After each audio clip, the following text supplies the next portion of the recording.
What's up, everybody? What's good, Chris? What's up, Princess? What's up, Tone? What's up, everybody? Can y'all hear me okay?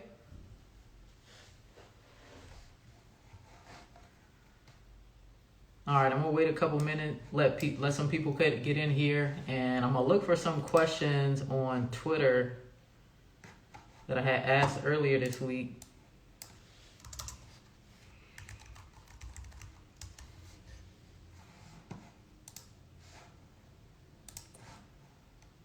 Let's see.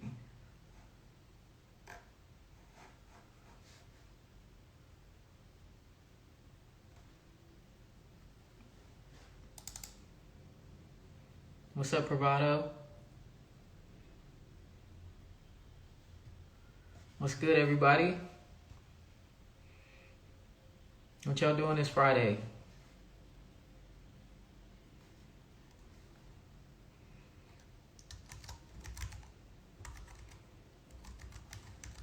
And I got it set up this time to where I can actually see the questions. So hopefully I can keep up with everybody's questions.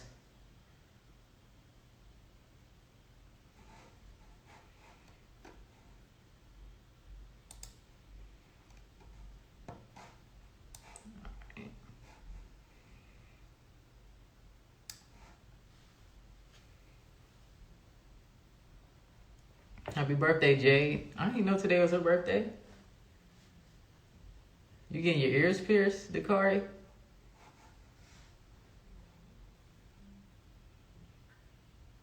Hey, what's up, Honorable Leader? What's up, Ryan?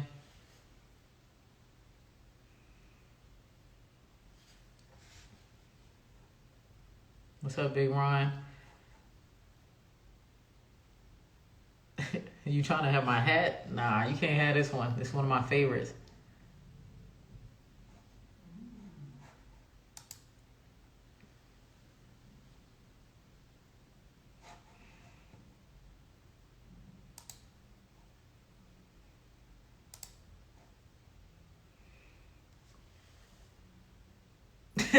Yeah, Ron, this is Financial Fridays. Yeah, we about to get started now. I waited a couple minutes, try to let people get in here. So I'm going to get started now with the first question.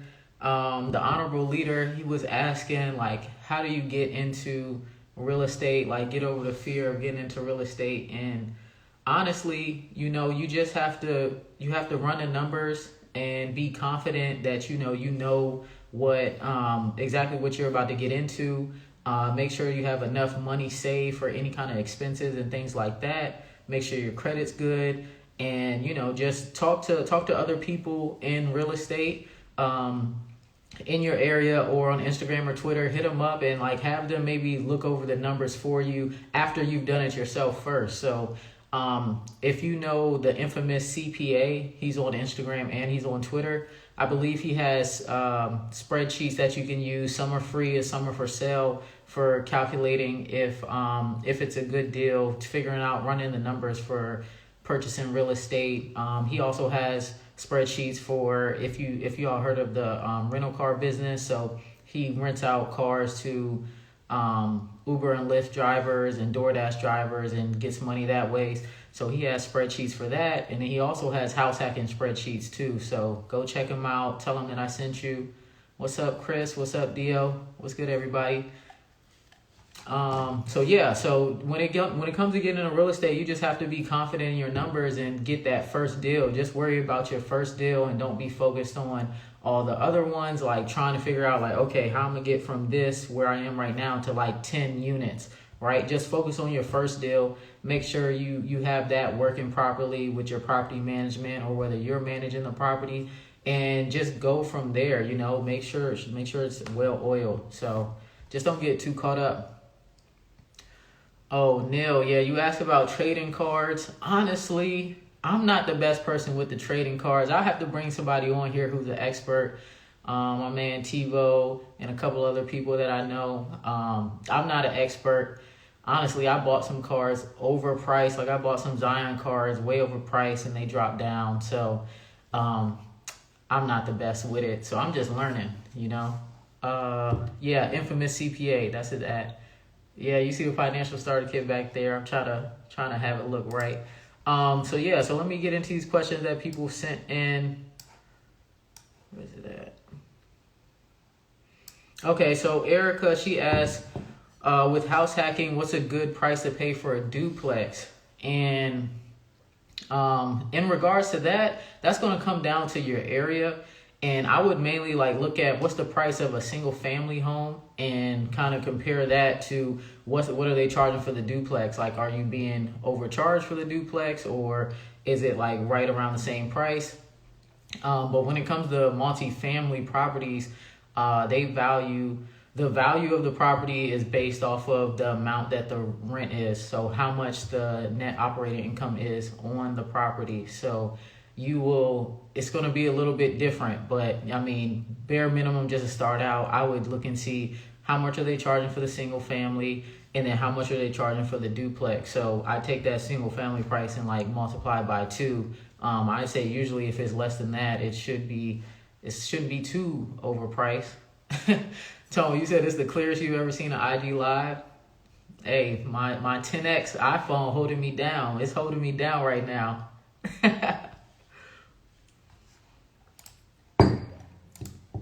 Okay, and then let me get to the next question. Erica, she also asked another question. She said, do I recommend an FHA loan over a conventional loan? So when it comes to FHA and conventional, basically, like, if you don't have the money to get a conventional loan, because it's going to be a little bit more expensive up front, the down payment might be a little bit higher. So if you don't have the money for a conventional down payment, FHA is fine just to get into the property. But I definitely recommend down the line, whenever you can refinance the property, because with FHA loans, they have what they call the mortgage insurance premium, which never goes away for the life of the loan. And the MIP is usually between somewhere around like $150 to $250 a month. And if you're paying that for 30 years, that's like, I did the math on Twitter. I think it's between like $35,000 and $90,000 over 30 years. Spooky, you asked, can I get into index universal life insurance? So for the IULs, honestly, the reason why I haven't went too deep into them yet is because it really depends on how it's structured.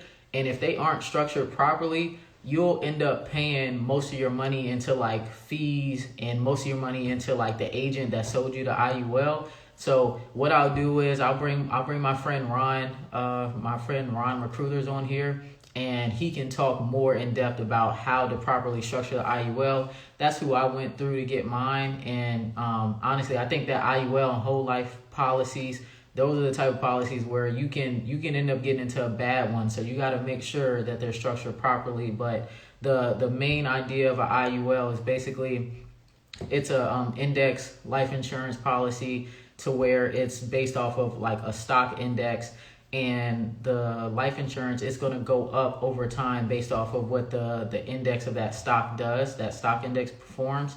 And once you put your money in there, you'll have a cash value, and you're able to borrow against it. And when you borrow against the cash value, you'll have an interest rate that you pay back. But when you pay back the interest, you're just paying yourself, and you're basically just paying yourself back. So it allows you to become your own bank. My friend was telling me that that's how Walt Disney actually started Disney, by he borrowed against his own insurance policy. He had a cash value insurance policy. He borrowed against it, and that's how he started Disney.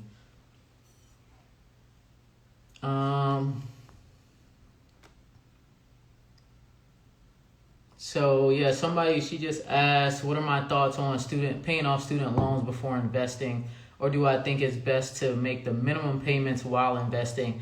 Honestly, I think that it really depends on how much are your loans, right? I would say if the interest rate's not too high and your amount of loans isn't too high, like if it's not maybe say over 40-50K worth of loans, I wouldn't really truly rush on paying them off before missing out on investing, because like I see a lot of people, they're dumping like 20, 30, 40, $50,000 into student loans, but like the stock market was up like 30, 40%.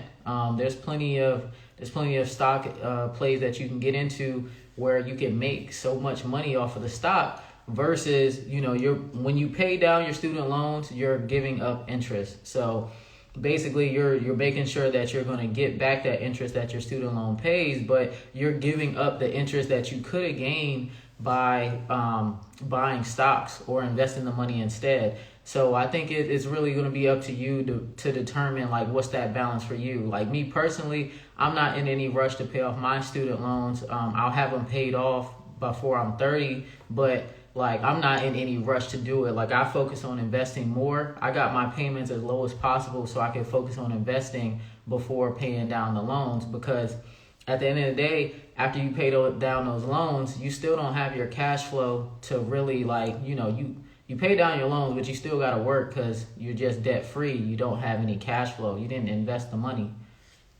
So that's how I look at it. I just think that, once your loans are down to a manageable amount, I wouldn't really focus on trying to rush and pay them off. Student loan interest rates, if you got a good rate, they aren't that high. So, and if your rate is out of control, I would refinance. I'd refinance your loans and get a better interest rate.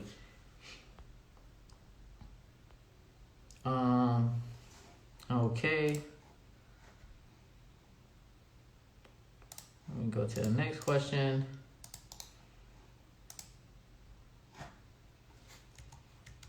Hold on.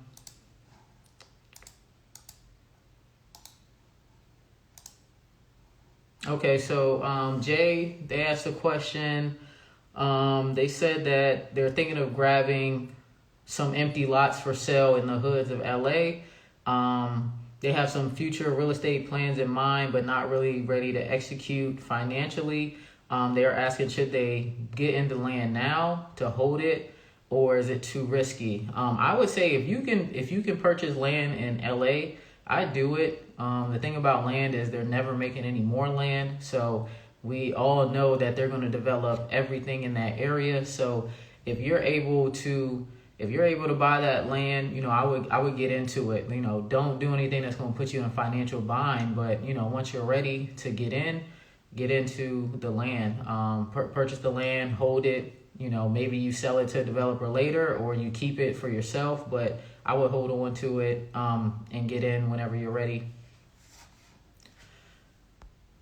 Yeah, G buys houses. Yeah, I'm with you, man. Like I just don't see the point in doing that. Like even this one couple, they dropped like $120K on their student loans, but only had $5,000 saved afterwards, and then they lost their job due to COVID, and they didn't have any money. Like now they're really struggling. You know how much money you would have been able to make off of $120,000? Like if they would have invested at least half of it, you can make some good cash flow with that. So I wouldn't rush to pay off student loans. Like I said, if you have a manageable amount and your interest rate's not crazy, I wouldn't be out here trying to rush to pay that down. Same thing with mortgages, like paying hundreds of thousands down on a mortgage when you could use that money to actually get some cash flow on properties, and then those properties can pay for where you live. Like, I would much rather do that. That's how I'm going to be able to retire by 30, is because my cash flow, I'm just increasing it every month. So my cash flow is increasing. I'm saving up money. I'm getting more assets. I'm not going to have to work if my cash flow is like 2-3 times what I'm making at my job.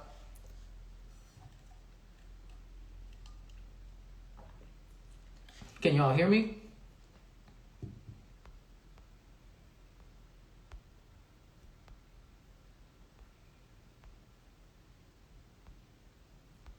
Oh yeah, Neil, he asked, do I have any recommendations getting started with bots? It really depends on what you're looking for.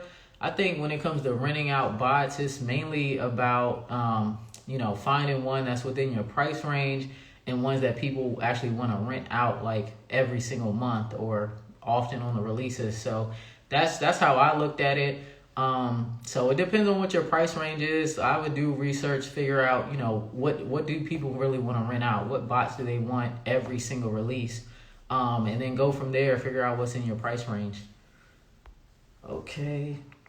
And go to the next question. Y'all sent in a ton of questions. I don't know if I'll be able to get through all of them.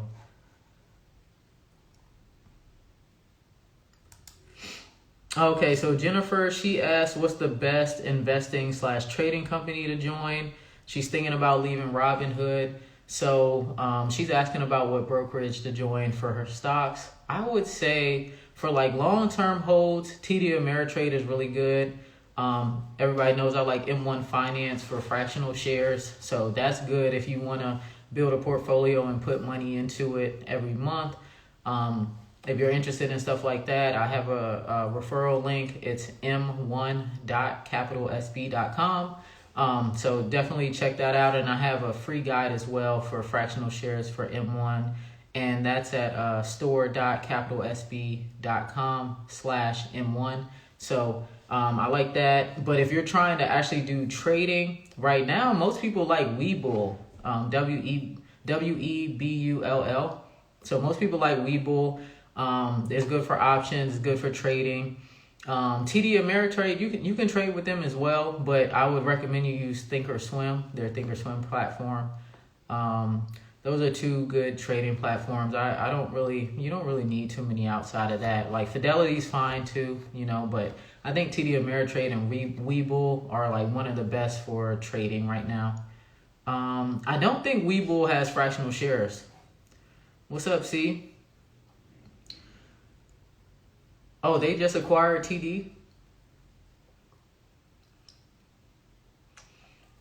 I think, didn't they acquire them like last year or something? But I don't think they ever they haven't done anything yet. Yeah, Schwab has fractional shares too, but they only let you get the fractional shares of stocks that are in the S&P 500. So I don't really like that because, there's a lot of stocks that aren't in the S&P 500, like Tesla, for example. So if you were on Schwab, you couldn't get any Tesla fractional shares, even though it went up like over 100%. You wouldn't have been able to get into it. Oh, trading's from 4 to 8 p.m. on WeBull. That's really good. I've been wondering how everybody was trading after hours and stuff. Like sometimes my Robinhood orders, they execute after hours.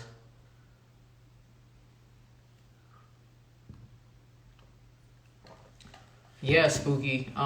Schwab, yeah, they do have their debit card with no transaction fees. I used that while I was overseas. So when I was overseas for my 3 years, I used the Schwab checking card. I think it's a good card for sure. They're kind of lacking on the interface side and just the customer service side, but it's a good card if you don't really need them. Yeah, Ray, you see the calls in the back. What's up, Tanya? What's up?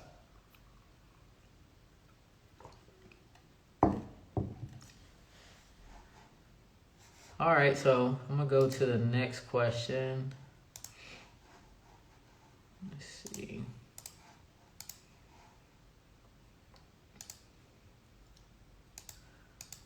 So somebody asked, any recommendations to begin cleaning credit and the best life insurance to invest in?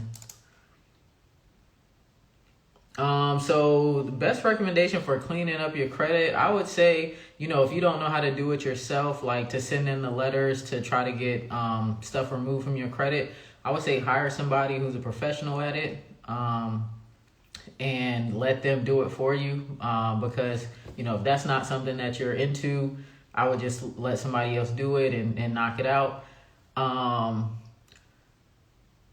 So Key, you said Northwestern Mutual for insurance. Yeah, I mean, for insurance, it really comes down to what you're looking for. But if it's just regular insurance, I would say anybody's fine. Like if you're looking for a term insurance policy, anybody's fine. Just shop around some quotes and get some rates. Yeah, let's see. All right, and Kia, she asked, what certifications do I think would be the easiest or most valuable for somebody transitioning from finance sector into tech? I would say like I like the Security Plus certification. That's the one I recommend to most people. I like Security Plus. If you're interested in cloud, definitely get the AWS Cloud Practitioner certification. That's a good one.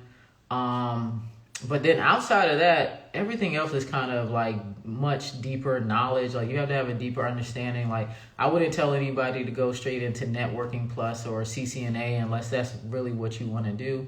So I would say start with like Security Plus and AWS and just look around in tech and figure out what it is that you like. But if you want to do like software development, you don't need any certs. You just need to start coding. Yeah, exactly, Ron. Like the Security Plus DoD standard. So that's why I'm kind of biased with it. But honestly, you can get that cert and you can get a job quickly. So, I mean, if that's what you're trying to do, get your foot in the door and then figure out the rest from there. Somebody asked what products do I have for the Nigerian market. I don't know any, so I'm gonna have to do research. Could talk to my friend Ade. Maybe she can help me. Anybody know any products for Nigeria? And I don't know what type of products they're talking about. Yep, the 8570. Yeah, I honestly, when I talk about tech, I would stick to the DoD standard because it's so many jobs. They employ the most people, so. You get the Security Plus, and then after Security Plus, to me, I think the CASP, CASP, I think that's the next most valuable cert because it's IAT level 3. So, Jay, you said you're in tech and you have no certs. What do you do in tech?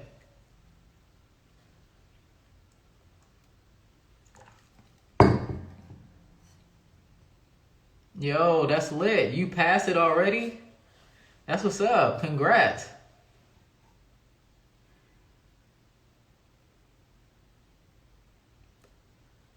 Yeah, Security Plus will open doors for you. And that's really all you want. You want doors to open up as fast as possible, in my opinion. You don't want to be trying to get into tech for like 2, 3, 4 years when you could have just got a cert, got your foot in the door, and figured out the rest while you were going.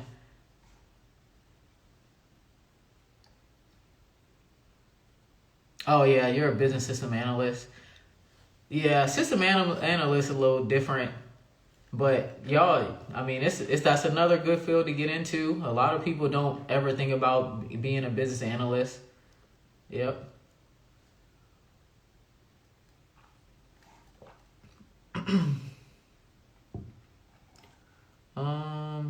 Okay, so Shy, they asked, with the state that the world is in, should they be either aggressively paying down debt, moderately paying, or paying the minimum? Okay, this is for student loans. So these have 30K worth of debt. I would pay the minimum. So I got 30K in loans. What's up, Rod? Yeah, I would pay the minimum. Like, I wouldn't rush paying that down. People got to realize 30K worth of debt, that's a new car's worth of debt, right? When you get cars, they're 5-year loans. Most student loans are 10 years. So, I mean, I look at it like that, right? So you either can pay a little bit more so you pay down early, or you can just pay the minimum, have it paid off in the 10 years, however you decide to do it. But 30,000 worth of debt, really not that much. Like, people have no problem going out and getting a 30, 40, 50, $60,000 car and having a 5-year loan on it. No problem at all. So I don't really see what the issue is with, like, just doing a 30K, 40K over 10 years and then focus on investing. Especially because with what's going on right now with COVID and everything, right now is the perfect time to invest and make your money. Like, there's no greater opportunity than right now. I'm sure 2-3 years from now, they'll talk about how much money was made during COVID through investing. So Simone, what's up? So you said what cert for tech consulting? I haven't found any certs for tech consulting, honestly. I think it really just comes down to trying to show your value in the interview. So just applying for those positions and just showing your value and figuring out what type of technology they're going to be wanting you to do consulting on. So once you figure out the technology for that they want you to consult on, then it is good to get those certs. But outside of that, I don't think that you need to get any certs beforehand to get into it. So Rod is saying to build your toolbox and show versatility. Is that what you do, Rod? Are you a tech consultant?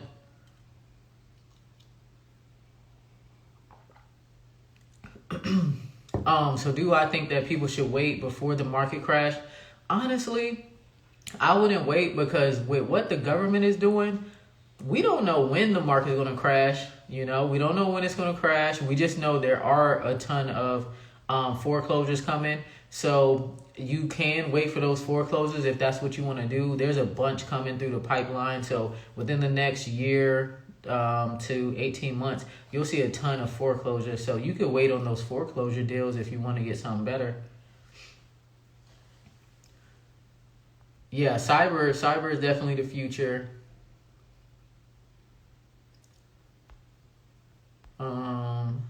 So Legendary Visions, you said you want to get into tech, but you're more hands-on. You'll probably like networking or system administration, stuff like that. That's probably as hands-on as you're going to get.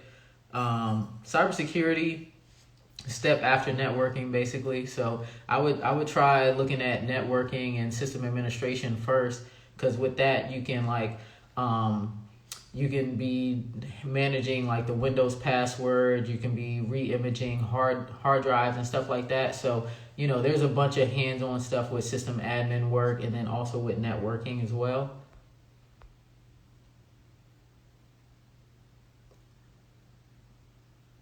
Yeah, AI is not going to be hands-on at all. And I would say you'll have to learn a lot of math to get into AI. It's going to take time, and probably degrees too.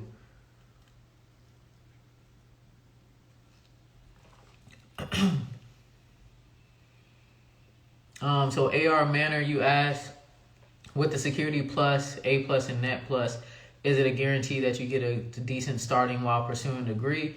If you're pursuing a tech degree, you should be getting internships while you're in school. So if you're doing that and you have internships, you should start with a pretty good salary.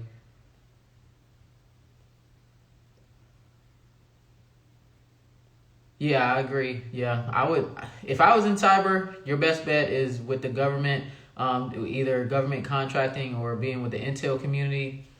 There's government contractors out here making like 250, 300 plus a year doing cybersecurity. Yeah, AI is not easy. If you're trying to get into AI, you got to start looking into schooling, and it's going to be a ton of math. You got to be really, really smart to get into AI. What's up, Madhu? Yeah, getting into cyber eventually, Aaron. You're gonna need a clearance for sure. So if you're not able to get a clearance, that is gonna hinder you. But yeah, let me move on to this next question.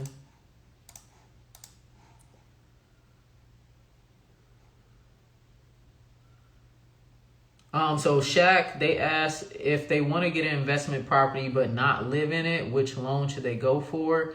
You're gonna have to go for a investment property commercial loan, like a conventional loan. So, but they're gonna want you to put down 20%. So, with your first investment property, they're gonna want you to put down 20% if you get a traditional loan. But let's say you do some creative financing and you find a seller that's willing to do seller financing on it, then you, like, whatever deal you work out with the seller, that's going to determine how much money you have to put down. But if you go through a bank for a regular investment property, you're looking at 20% down if you're not living in it, versus if you lived in it, you only had to put down 3.5%.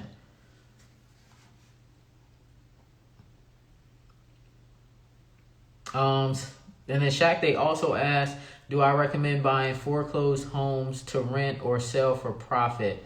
I guess it really is going to come down to, what you bought it at and what it will rent out for. If you wanted to flip it, I'm pretty sure you would have to either fix it up a little bit or, Well, I mean, you probably could just buy it and then flip it right on the market, depending on what the market value is. So it just depends. Let me see.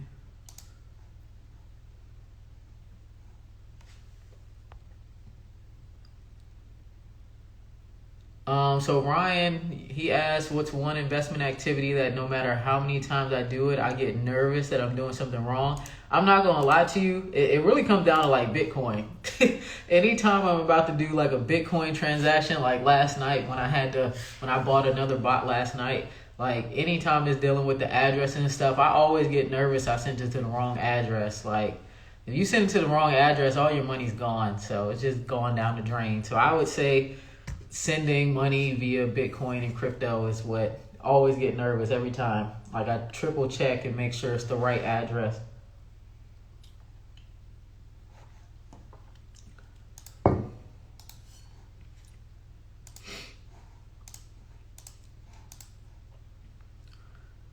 All right, let me look at some other questions.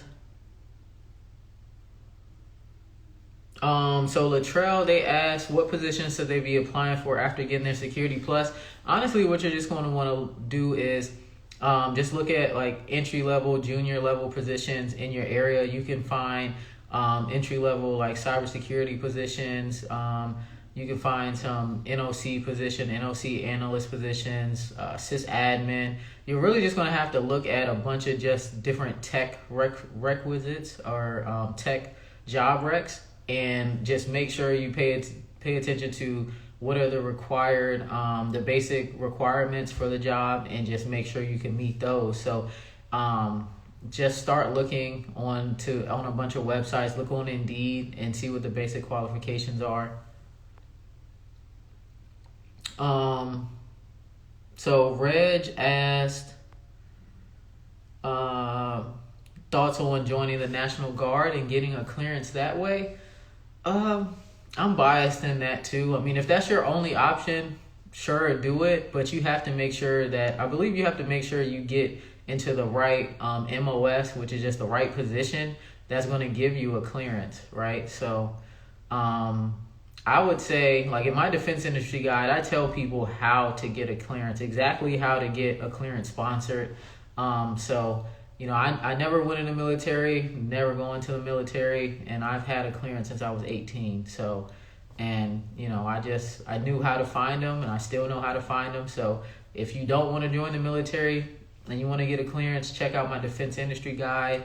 That's defenseindustry.guide or www.defenseindustry.guide, and you can find it there.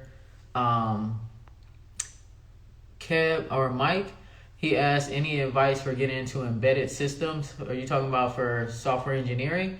I mean, I did embedded software engineering, and I just got my degree in computer science. I know it's going to be hard to get into embedded systems without a degree.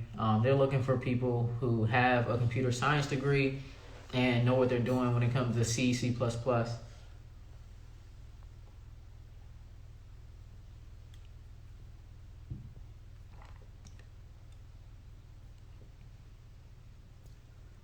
Let me see. Hey, what's up, Chris? I'm just now seeing that. I don't know if you're still in here. What's up, Alyssa? Yeah, I put it on IGTV. I need to answer your question too. Can you just ask the question in here, Alyssa, if you're still in here?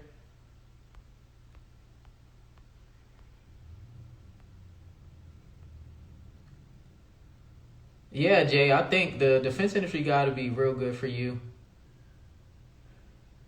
Yeah, and then so when it comes down to all of these military branches, they're all looking to hire cyber people. So if you can score high enough and get a cyber MOS, you're going to get a top secret clearance. Most likely, you'll eventually get up to like a TS SCI with a full scope polygraph. So that's what you'll eventually get up to.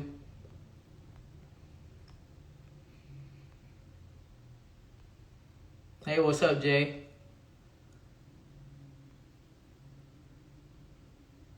Yeah, so Jay, she's a tech recruiter in the DMV. Hit her up for sure. I'm gonna put her in the SLS group. I'll put this in there, and I'll make sure that everybody knows to hit her up if you're looking for tech roles.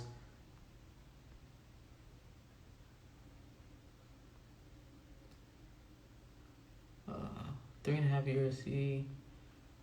Oh yeah. Just apply for the positions. There's a bunch of positions in Fort Meade. I don't know if you're in the DC area, but that's where all the positions are. There's a bunch of positions in Fort Meade for the embedded software engineering. And they sponsored my clearance. I got my clearance with the embedded software engineering. I got my TSSCI. Yep, yeah, Ron's right. You're not getting far in cyber without a TSSCI, bare minimum. So if you're trying to do cyber, you need to know one day you're eventually gonna have to do a polygraph. So you're gonna have to get strapped up to that system and tell the truth to the government.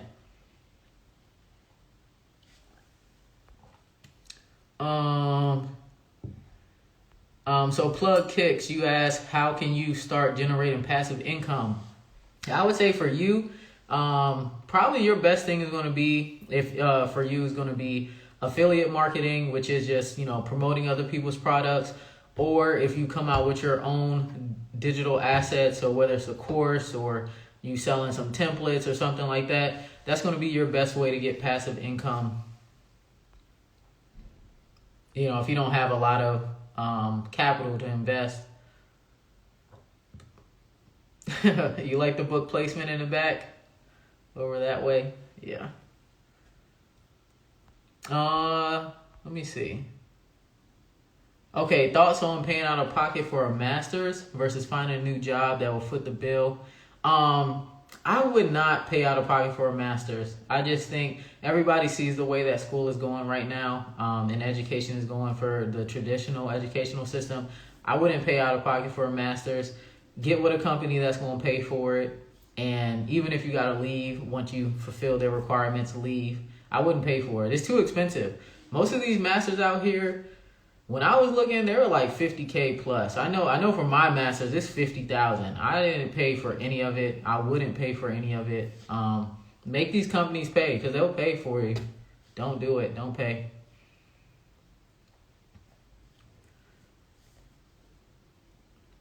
Oh yeah, y'all talking about positions or areas to live in for cyber. Yeah, DC, Dallas has cyber. If y'all know Tayon Tech, he does cyber in Dallas. Atlanta. I mean, cyber is literally everywhere. Like every company needs cybersecurity, so cyber is everywhere. But for the government, it's going to be the biggest in DC, Colorado, California, Florida. There's a little bit in Florida, not too much. Massachusetts, real big area. Yeah, Ron, I was talking about Fort Meade. Yeah, that's where I was working at. So when I graduated, I was working out at Fort Meade.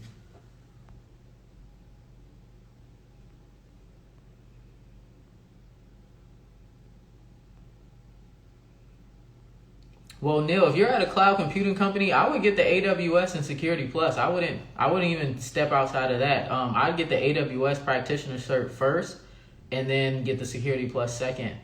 But I would look at that and then go from there. And then I would also look at the positions that your company has posted online on the career websites, or you should have an internal website.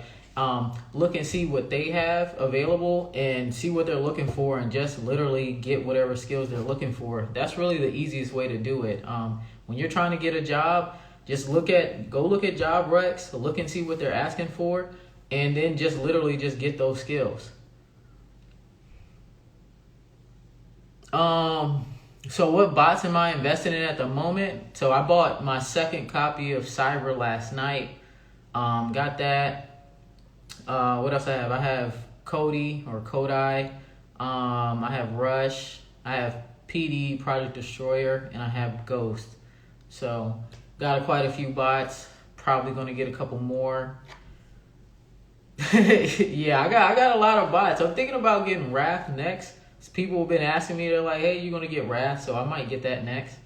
So we'll see. I would get Ganesh, but they don't like people renting them out, and I'm not trying to waste any money, so I'm not going to rent it out. Oh, and the funny thing is, too, I bought Cyber from one of the people that runs Ganesh, so I bought the Cyber copy from him last night. So Chris, so the bots are for, like, say if you're online, you're trying to buy sneakers.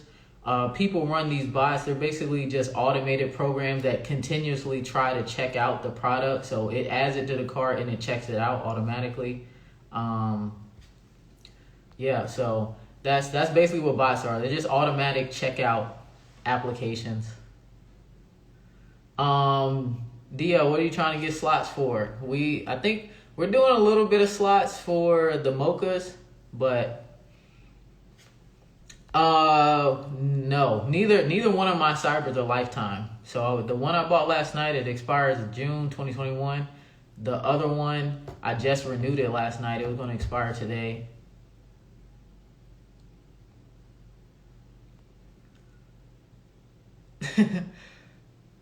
So T, you said what's gonna be my first Rolex? Honestly, I'm gonna keep it simple. I like the Polar, the Polar Rolex, the Explorer. So I'm gonna keep it simple with that. I'm not even gonna go like Submariner or anything like that. I'm gonna get the Polar Explorer. It's not as expensive as a Submariner, so I'm gonna get that.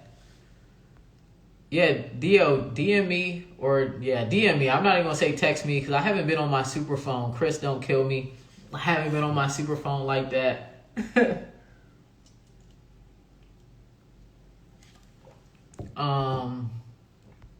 Let's see.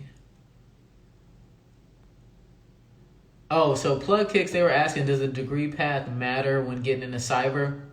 Honestly, I would say certs matter more.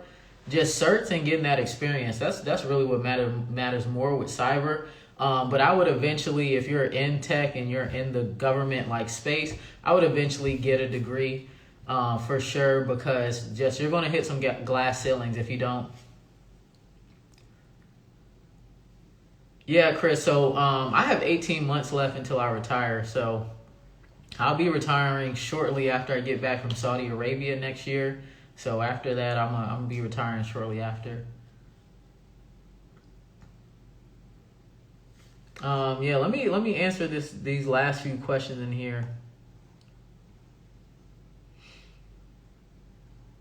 So Justin, they asked, is my defense industry guide, I don't know, is my defense industry guide enough to break into the field?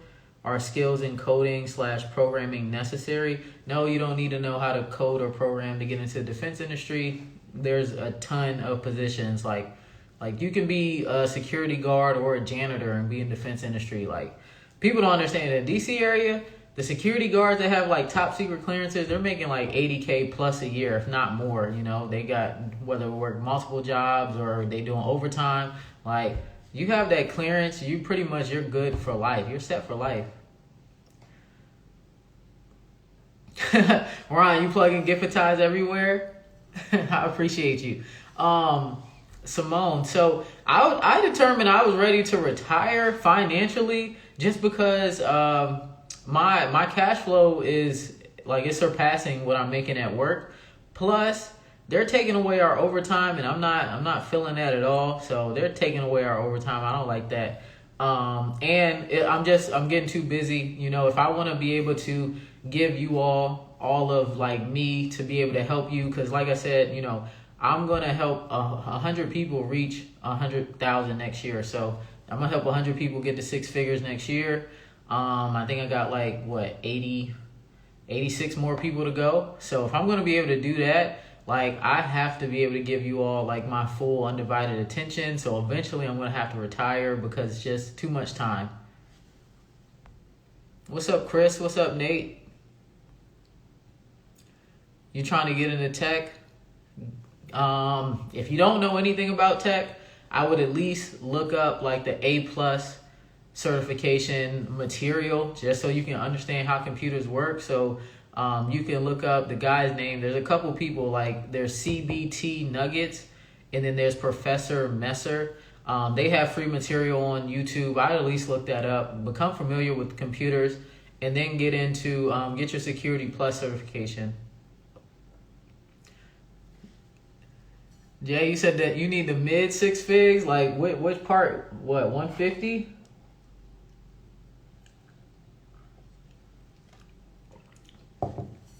So after you get your Security Plus, you're going to want to go and apply to all of the government contractor companies. So just Google the top 10 government contractor companies. I put all of this in my defense industry guide. So I gave everybody a direct link, so you don't need to do any Googling. You just literally click on the link in the PDF.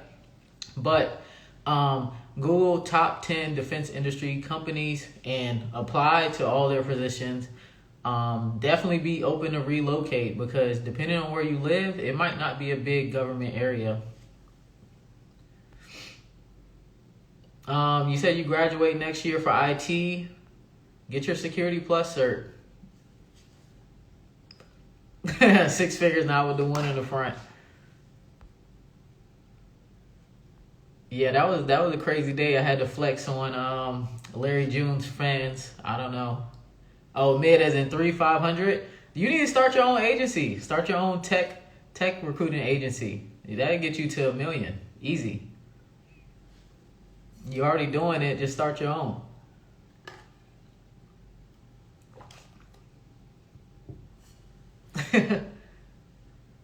Yeah, start your own agency. I'm serious. Start it. If you really want to talk about it, we can talk about it. But that's where the real money's at. You're already doing it. Cut out your employer. Do it yourself.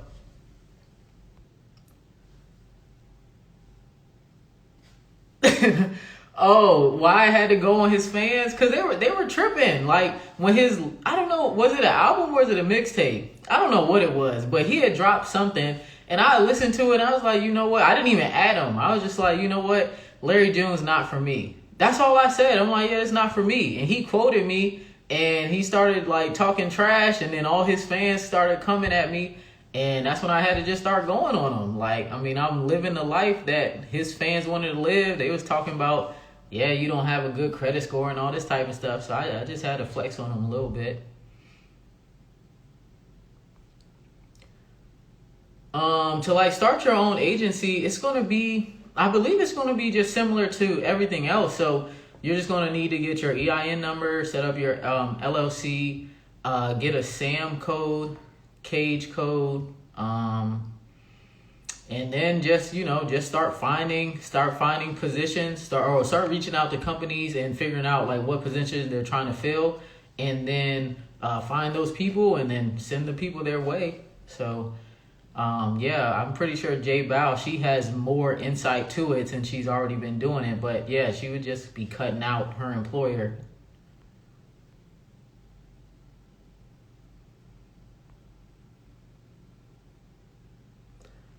Ron, what you talking about? Apply to anything that puts you on Peterson Air Force Base, San Antonio, Langley. Langley, they don't pay though. That's where they try to put. They don't pay. You don't even get locality pay down there. So, when did Larry June quote me? I can retweet it on Twitter. I can find it. But this happened where was I at? I think I was in Boston. So I think this happened at the beginning of this year. So whatever tape he dropped at the beginning of this year, that's when it happened. I listened to it and I was just like, this is not for me. And I didn't add him or nothing. I didn't say it was bad. I just said, yeah, Larry June, not for me. Jay Bao, hold on. Her Instagram is JAY_BEEO Dubs DUBZ.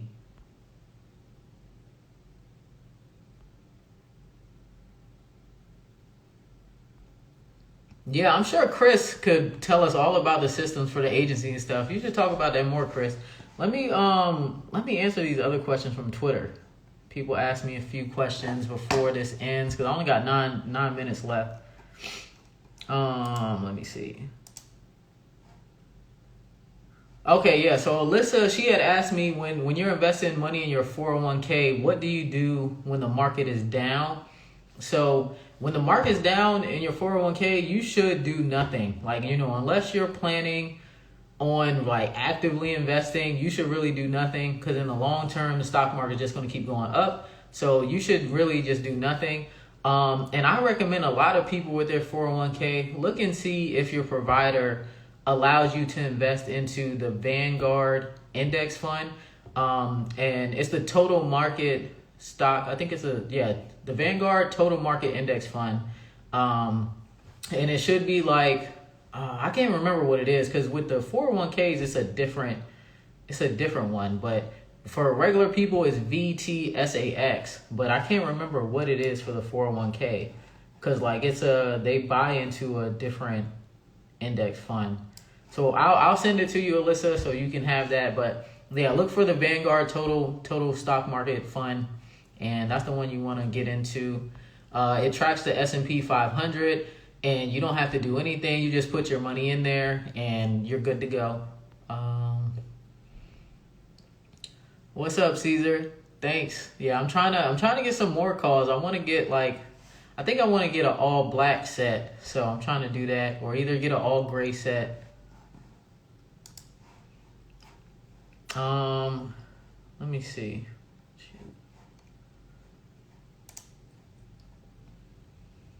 Oh, somebody said I should talk about how you shouldn't finance animals.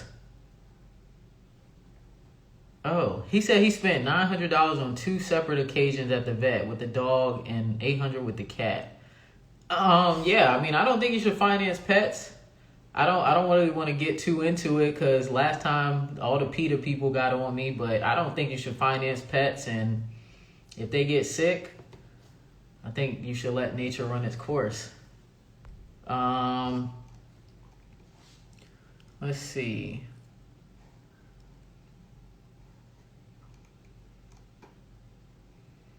So a 401k versus a Roth 401k is basically the Roth 401k, you'll pay taxes up front instead of paying taxes when you withdraw with the regular 401k. So yeah, that's basically the main difference. Roth, you always pay your taxes up front. Regular 401k, you'll pay taxes when you retire.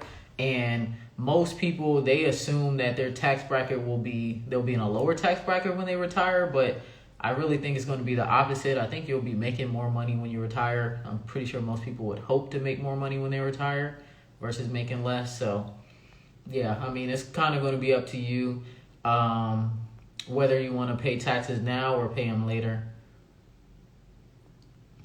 Yeah, no, Caesar, I don't think you should finance animals. I don't get that. You know, if you don't have the money to pay cash for an animal, you should leave it alone. Because if you got vet bills, you definitely aren't going to be able to afford to pay for it.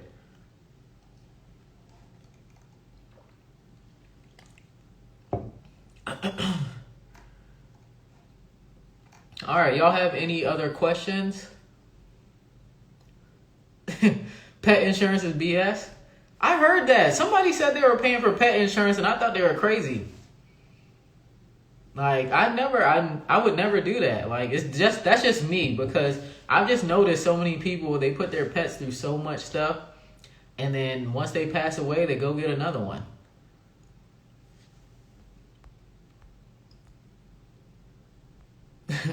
Pet insurance, yeah, that's crazy.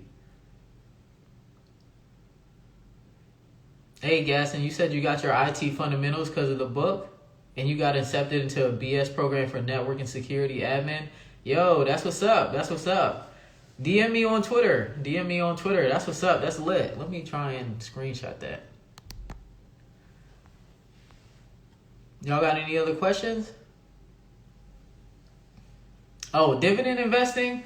I think it's good, but it requires a ton of capital. So, you know, the way that people talk about it on YouTube is not really like that. Like, if you look at the real numbers, it takes like hundreds of thousands of dollars to really even get a decent amount of dividend returns whether it's quarter, monthly, or every year. So just know it's going to take you a lot of money to get like some good money coming back in. I mean, I'm doing it just because I'm doing it over a long period of time. I can drop a link to this dividend investing website that I was looking at, where you can just kind of like play with the numbers and see how much money you should put away.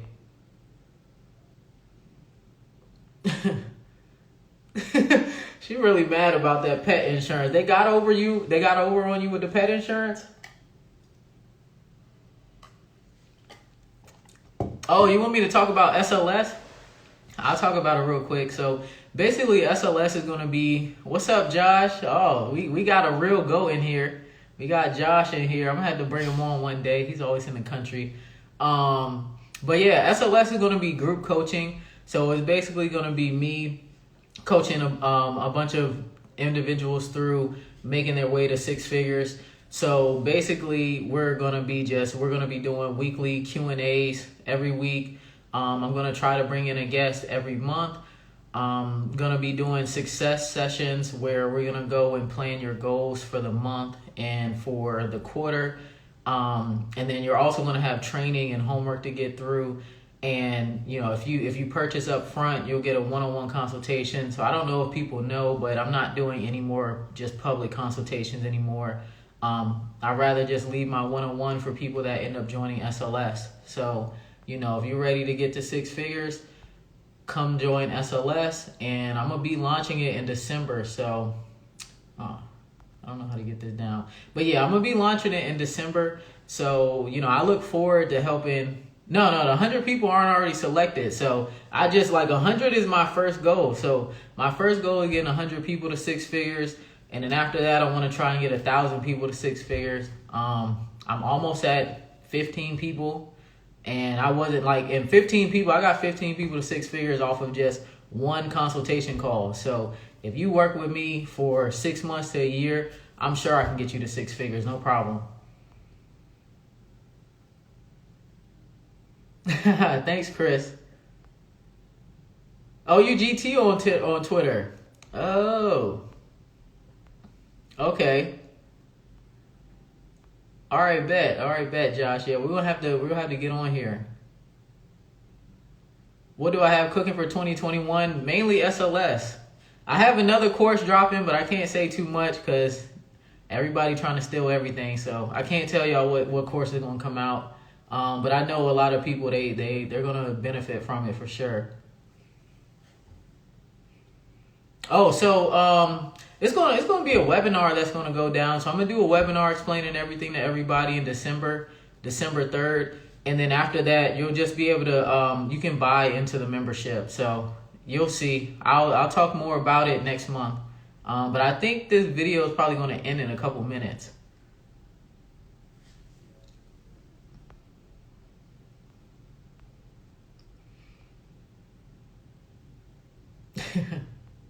Chris, you excited? Y'all excited about SLS? And then we're gonna have meetups too. It's gonna be some real stuff. That's why I can't wait till COVID ends. I'm always moving around, but I can't meet with anybody because of COVID. So you're welcome, Neil. All right, y'all. I appreciate y'all for tuning in. I was up there working in Boston. Like I said, Boston's a real big area for government contracting. So I was up there working. So if I'm in Boston, I'm always working. Outside of that, I hate Boston. So it's too cold up there. Yeah, I'll drop the link for the dividend site on Twitter. Hey, I can't wait for you to come into SLS for sure. All right, y'all. Y'all have a good weekend.